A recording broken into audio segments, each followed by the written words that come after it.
If life doesn't have a purpose, why do we still insist on remaining alive? This is not any question.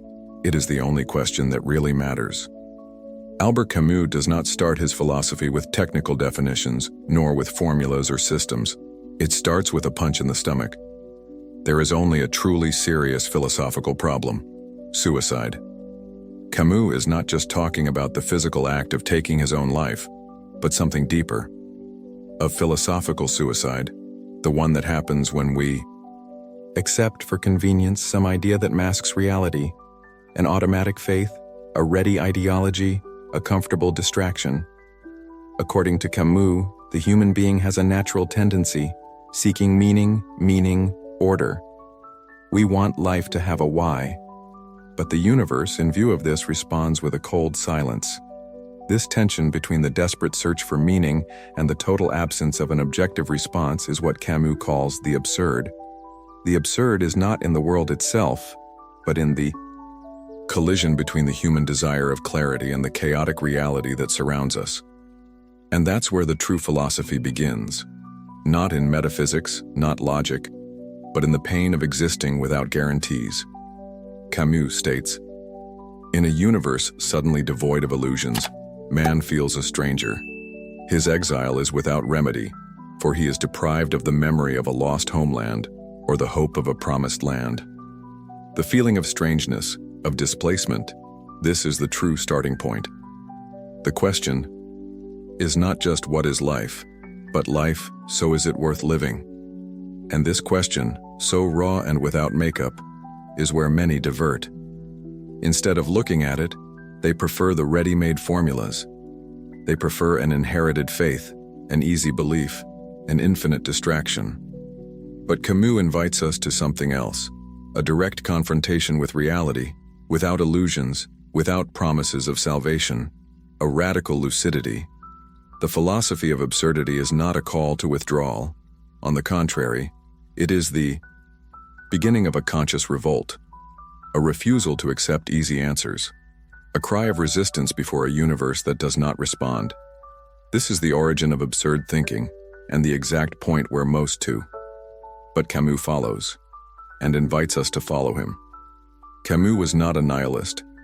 He didn't look at the nonsense and said, "Nothing matters." He looked at the absurd and said, "So it all matters." But it matters in another way. Without the need for a higher sense, without the search for a cosmic destination, without the illusion that someone is watching us or waiting for us at the end of the road. The absurd is not a death sentence, it is a brutal freedom, a freedom without floor. And Camus, of course, suicide, whether physical or philosophical, is a form of surrender. It is when we give up living fully with the awareness that the universe is indifferent. He rejects both religious escape and collapse of despair. For him, the real challenge is living knowing that nothing will be explained to us, and yet continue, and yet love, and yet laugh, and yet fight. This radical stance in the face of existence is what he calls the absurd man, one who recognizes the lack of meaning, but chooses to live anyway. Not because it expects a reward, but because the experience of life itself becomes sufficient. Camus's most powerful metaphor to express this is Sisyphus, the mythological character condemned by the gods to push a hillstone above every day, just to see it roll back forever. A cruel punishment, yes, but also an exact image of the human condition, the repetition, the effort without glorious final, the absurdity of the routine. And yet Camus says, you have to imagine happy Sisyphus, happy because he recognized his destiny, happy because his revolt became his freedom, happy because he no longer expects salvation, and not waiting breaks free from the anguish of needing. This is the ethics of the absurd. This is not hope, but of conscience and rebellion. To live every moment as if they were unique, not because there is a paradise later, but because this moment is all we have. The absurd, then, is not a dead end. It is an open field. It is the chance to build meaning without depending on anyone. And what Camus proposes is this: live without appeal. live without a lie, alive despite. While Camus looks at the absurdity and proposes the revolt without faith, Kierkegaard plunges into the same existential emptiness and jumps straight in the dark, but not out of ignorance.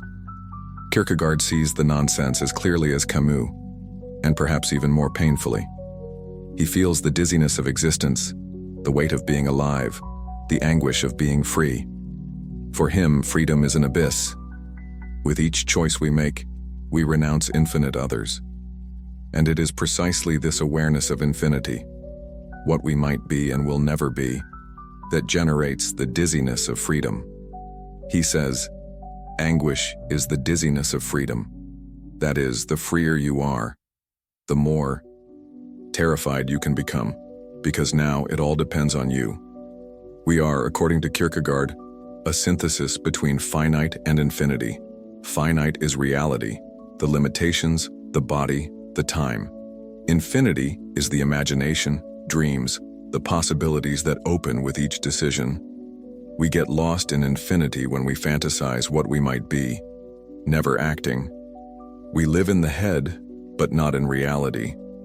We get lost in finite when we follow the flow of society without thinking, when we accept culture as a destination, when we confuse routine with choice. And in this game between what we can be and what we really are, despair appears. But Kierkegaard doesn't believe we can get out of this pure reason. For him, there is a limit to logic, and it is in this limit that the only possible answer is born, the leap of faith. Not a blind leap, but a conscious leap, a desperate and lucid act at the same time.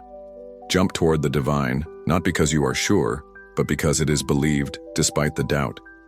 He saw in religion, not in the institutional, which he despised, but in the intensely lived faith, a possibility of liberation, not as an escape, but as courage.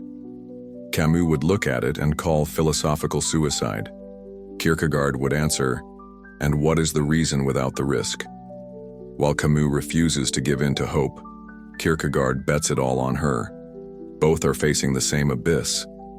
One sits on Beira and says, I'll be here, conscious and rebellious. The other closes his eyes and jumps. If Camus is the lucid rebellious and Kierkegaard is the distressed jumping, Dostoevsky is the divided man, who knows the absurd, feels his weight, and yet chooses to believe. But not without conflict, not without pain. Dostoevsky does not ignore human suffering or chaos of the world. On the contrary, he plunges into it with brutal intensity. Their characters are not abstract philosophers, they are torn souls, trapped between the horror of total freedom and the hunger for a meaning that justifies this pain. Ivan Karamazov is perhaps the most powerful of all. In the Karamazov brothers, he looks at the suffering of children and says, if the price of universal harmony is the suffering of one child, I return my ticket. It is the denial of optimistic theism. Ivan does not deny God on a whim, he rejects him in the name of justice. And yet Dostoevsky walked towards God. Faith for him is not comforting. It is scandalous. It is a jump that seems to betray reason, an absolute paradox. But no, character embodies this dilemma like Kirilov of the novel The Demons. Kirilov is the radical atheist, the man who understands, if God does not exist, then everything is allowed. And if everything is allowed, human freedom becomes infinite and unbearable. To affirm this absolute freedom, Kirilov makes a final decision. He will kill himself. Not for despair, but as a philosophical gesture, a gesture to become God. Because if God does not exist, then he must occupy this place, and the only way to prove this extreme autonomy is to choose one's own death, a pedagogical suicide, a gesture of love for humanity according to him, the attempt to show that we are free until the end. Camus sees in Kirilov a symbol of the absurdity brought to the limit, but for him, the conclusion is wrong. If there is no God, we should not die. We must live. Live yet. live as a rebellion. Dostoevsky, on the other hand, although flirting with nihilism in his characters, ends his journey toward Christianity. He embraces the scandal of faith even though he knew she challenges all the evidence. He chooses to believe not because reason convinces him, but because faith sustains him. Camus considers this surrender. Kierkegaard calls it courage. Dostoevsky calls salvation. And we, spectators of the abyss, are faced with this crossroads: trust, rebel, or jump. In the center of Camus's philosophy, there is an image, a tragic, repetitive, silent figure, pushing a stone hill above eternity. Sisyphus. Condemned by the gods to an absurd punishment, roll a stone to the top of the hill just to see it roll back. Without purpose, no end, without redemption, just the repetition. For many, this would be the portrait of despair, the perfect image of failure. But for Camus, it is the opposite. He writes, "The very struggle to reach the top is enough to fill the heart of a man. You have to imagine happy Sisyphus." Happy? Yes, because Sisyphus is conscious. He knows the uselessness of his task, and yet does not give up. He assumes his condition and transforms his misfortune in freedom. Sisyphus is not a slave. He is rebellious. His revolt is not shouting at the gods, but in continuing to roll the stone, knowing everything, and yet not giving in. The absurd man, according to Camus, is this: the one who recognizes the emptiness of meaning of the universe and yet chooses to live with intensity. That transforms the absence of purpose into vital impulse, which creates beauty from chaos, not to please anyone, but because that's what can be done. The freedom of absurd man is right, in expecting nothing, in living without illusion, in transforming everyday life, however repetitive, in an act of rebellion. This image plays deep because we are all, at some level, we are Sisyphus. We woke up, we work, we repeated, we seek meaning, we frustrated, and we start over. The question Camus throws us is simple and brutal. Do you carry your stone with revolt or with resignation? Do you push it out of obligation?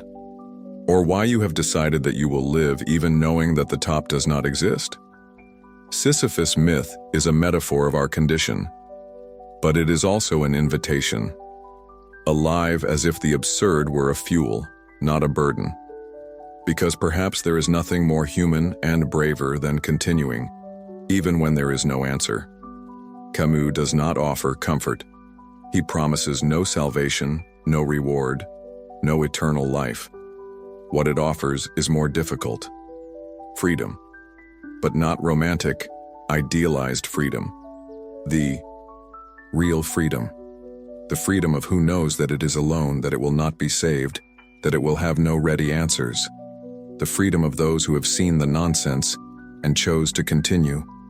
This is the most radical proposal of Camus' philosophy: living without appeal, without resorting to metaphysical crutches, without seeking a final explanation, without bending the knees in the face of a sense imposed from the outside. For him, the true free man is one whose very existence is an act of insurgency. Incurrent is not shouting against the system. It is waking up and choosing to live intensely, knowing that the universe is indifferent, and yet, to say yes to life. He writes, "The only way to deal with a non-free world is to become so absolutely free that existence itself is an act of rebellion." This is where Camus transforms the absurd into an ethics. Life, even meaningless, can be lived with passion. The daily, even repetitive, can be carried with dignity. Even tragic existence can be beautiful if it is conscious. This consciousness is what he calls lucidity. The lucid man no longer expects, no more asks. He watches, feels, chooses, acts, and he finds in the present moment the only possible eternity, the succession of gifts before an awakened soul. This is the eternity of Camus, not that promised by religions, but to which he is built here, on earth, not waiting for another life, but in the deepening of it. And it is this freedom without promise that makes revolt. something sacred, because the rebel does not resign itself. He does not accept the nonsense as an excuse to give up.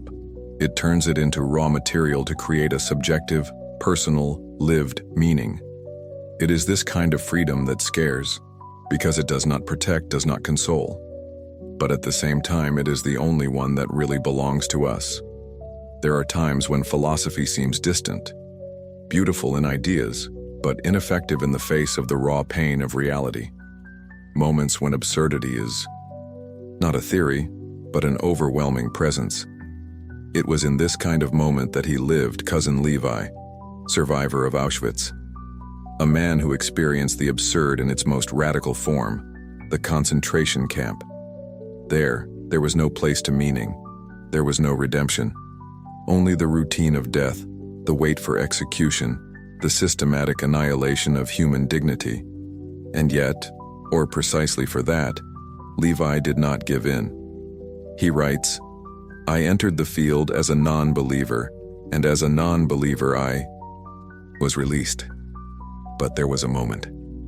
A single moment. October 1944.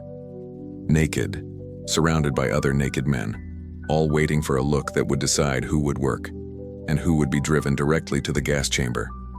At that moment, Levi felt the temptation to pray, to ask for help, to appeal to something, anything. But he didn't do it. Even there, at the limit of death, he maintained the absurd lucidity that Camus valued so much. He refused the prayer not for pride, but for consistency, because according to him, you don't change the rules of the game at the end of the match, not even when you're losing. Faith at that moment would have been, to Levi, a blasphemy against everything he lived, a betrayal of lucidity that kept him up. And that is why this moment is not just a souvenir of horror, it is an act of revolt, the most silent and most powerful revolt, to continue human even in the face of total dehumanization. Levi, like Camus, did not expect meaning, but he found in the refusal to appeal a way of asserting herself, to maintain integrity, to resist until the end. This is the final point of the absurd journey. Live without guarantee, act without hope, choose without appeal. Life, for Camus, doesn't need a why. She needs presence, courage, conscience, and above all, revolt, not as despair, but as faithfulness to the experience of being alive, even when everything seems lost. This is the legacy. This is the proposal. Do not kill us. Do not deliver us. But continue. Lucid, unsubmissive, free. We live in a world where easy answers are everywhere, ready, made religions, packaged ideologies, infinite distractions. But perhaps the real challenge is not to escape the question. The absurd is not the end of the line. It is the beginning of freedom. Freedom to live without illusion, to act without guarantees, to exist with courage, even when everything seems empty. You don't have to have all the answers, but at least it needs to face. The question honestly now tells me, are you closer to Camus, Kierkegaard, or Dostoevsky? Do you face the absurd, jump in the faith, or cling to hope? Leave your vision here in the comments. And if this video made you think, enjoy, share, and subscribe. There is much more to come. And remember, sometimes the biggest form of resistance is simply to continue.